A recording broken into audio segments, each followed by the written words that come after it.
Welcome to Pindar Poetry. We hope you learned something new. In this video, I will show how to public my Roblox game. Open Roblox Studio and save your place file, then click File and Publish to Roblox to upload it. Set a clear name, short description, and appealing icon to attract players. Adjust genre and access settings so the right audience can find it. Finally, test your published game in play mode to confirm everything works before sharing links with friends. When publishing, head to Game Settings and set visibility to public so anyone can join your experience. Review the Monetization tab to add game passes or developer products and set prices responsibly.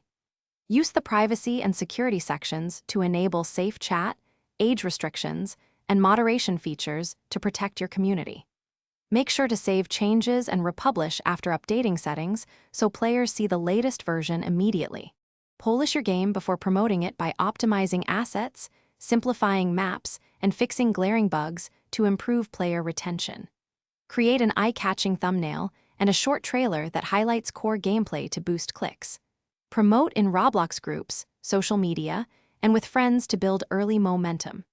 Track analytics to see what brings players back and iterate often to turn first-time visitors into regulars with steady updates and events. Thanks for watching. Consider subscribing if we helped you.